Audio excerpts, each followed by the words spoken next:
the first to know. Nsem-Pii TV.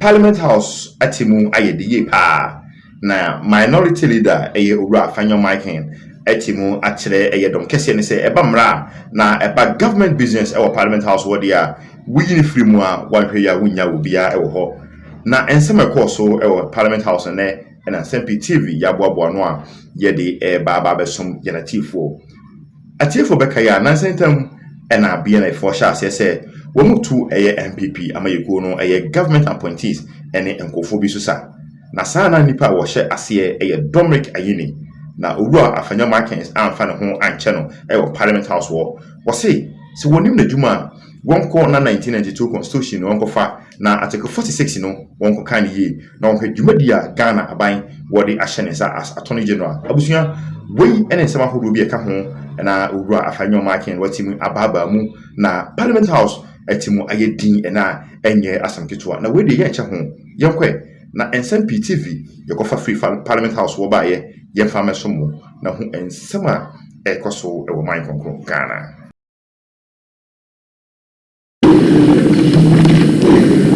Mr. Speaker, thank you so much for the opportunity. Mr. Speaker, first let me thank the chair of the committee for arranging the business for the ensuing week, and also commend the deputy majority leader for standing in for the chair in respect of that report. We've received them, but Mr. Speaker, there are a few issues that I would want to put across from leader of government business to consider for the ensuing week. Mr. Speaker, first is the issue of revocation of appointment. Mr. Speaker, we have become aware through a press statement that the GAS has taken as a new posture now, which is very commendable. That is, they have directed all those who were affected to appear before a committee for verification and validation so that the matter is resolved. That is fair enough. I would, however, pray that you direct the leader of government business to invite or to get the Minister for Employment and Labor Relations to come to this house to apprise us on the total number of those who have been affected, especially so when there are state-owned agencies that have also taken that step to terminate appointment. These state-owned agencies, Mr. Speaker, they generate their own revenue and they are very independent. They don't depend on government subventions. So it is important for the Minister for Labor to apprise this house on steps being taken to address certain excesses of the said directive. So, Mr. Speaker, I want that to be addressed as my first point. Second, Mr. Speaker, we know that we have a Minister for Works and Housing. This week, we heard of the tidal waves in the Volta region. The assemblyman for Agaviji, Mr. Speaker, he has addressed the press by saying that the tidal waves destroyed 51 houses and displaced over 300. Yes, we have heard that Mr. President has visited the people, but Mr. Speaker, this thing goes beyond blankets, mattresses, and food.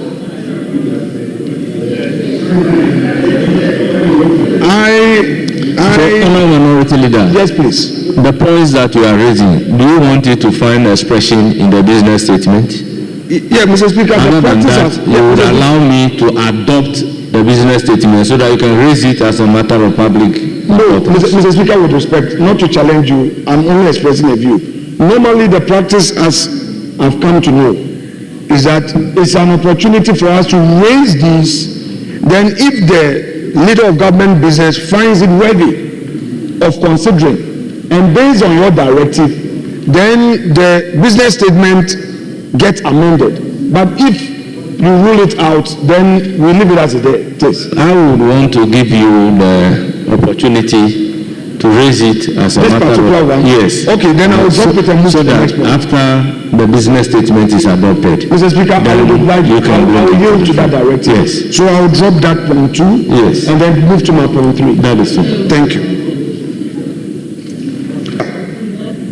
The point 3 has to do with a statement by a colleague of this House.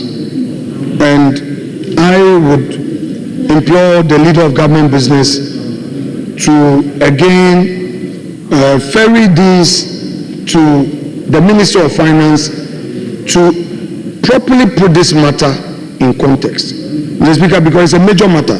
This is what Honorable Nsem-Pii has been telling the media, that he told the TV, Channel 1 TV and City News, that the government is going to reintroduce an alternative way to generate funds through a certain gap the government has identified in VAT. Meanwhile, the government is going to scrap the e-levy and betting tax. Mr. Speaker, he is not in charge of fiscal policy, but this is out there. We want the leader of government business to get the finance minister to clarify this matter.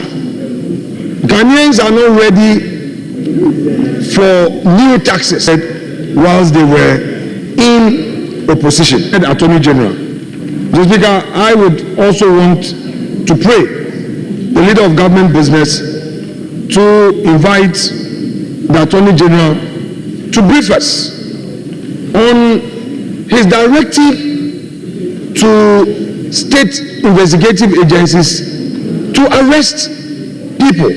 Mr. Speaker, the Attorney General himself granted an interview here to say that he authorized the arrest of Professor Ameyokunfi. I've read Article 88 of the Constitution. The learned Attorney General does not have that power to order an arrest. His power has to do under Article 88(3). The Attorney General shall be responsible for initiation and conduct of all prosecutions of criminal offenses. So, Mr. Speaker, this is very important. We earlier heard about Noli Prosequi that he said he took the decision without the president even knowing. Now he says that he has directed the NIB to arrest Professor Ameyokunfi. He himself said that to the press. Mr. Speaker, it is important that the respected Attorney General is brought before the House to address this all-important matter next week. Because it is sending shivers down the spines of Ghanaians. Now, what is the position of our law? And it's the Attorney General arrogating certain powers to himself outside of the Constitution. So I want him to put this matter to a peaceful rest. My final point, Honorable Minority Leader, how is the criminal proceedings initiated? Very well. Mr. Speaker, per our laws, criminal proceedings in our courts, it starts with a state investigation authority. So in this case, we have the CID, we have the BNI, they are all under the Minister of Interior. These bodies that have the power to investigate, including FIC, including other institutions of state who have been given the power, investigate. Mr. Speaker, even if we come to the special prosecutor, our law granted him that independence, although he took his powers from the Article 88. but he doesn't report to the AG. So, Mr. Speaker, to hear that the AG says he has authorized the arrest for purposes of investigation makes one curious. And if he comes here, he can clarify. The fact that prosecution starts with investigation does not mean that the Attorney General is responsible for investigation. Because investigation would have to be completed and the docket ferried to his office. It is at that point that as AG, he will now be seized with the matter. Look at it whether or not it is prosecutable. But for the AG to order investigation, Mr. Speaker, I'm still learning. I am still learning. So I will put that across. The learned leader of government business can take it up. If he comes here and he says that by the constitutional powers he has, he can order investigation and direct the state to arrest people, let the record say so. But for now, I am curious and I think he doesn't have those powers. But it's for him to come here and clarify. Mr. Speaker, my last point. I would want the leader of government business to get the Minister for Lands and Natural Resources to update this House on steps he is taking on this Galamsey issue, because he came to the House to make a statement about this Galamsey challenges. Mr. Speaker, we are hearing from the media that NDC party executives are mobilizing to frustrate the task force. He should come and update us how far he has dealt with this matter.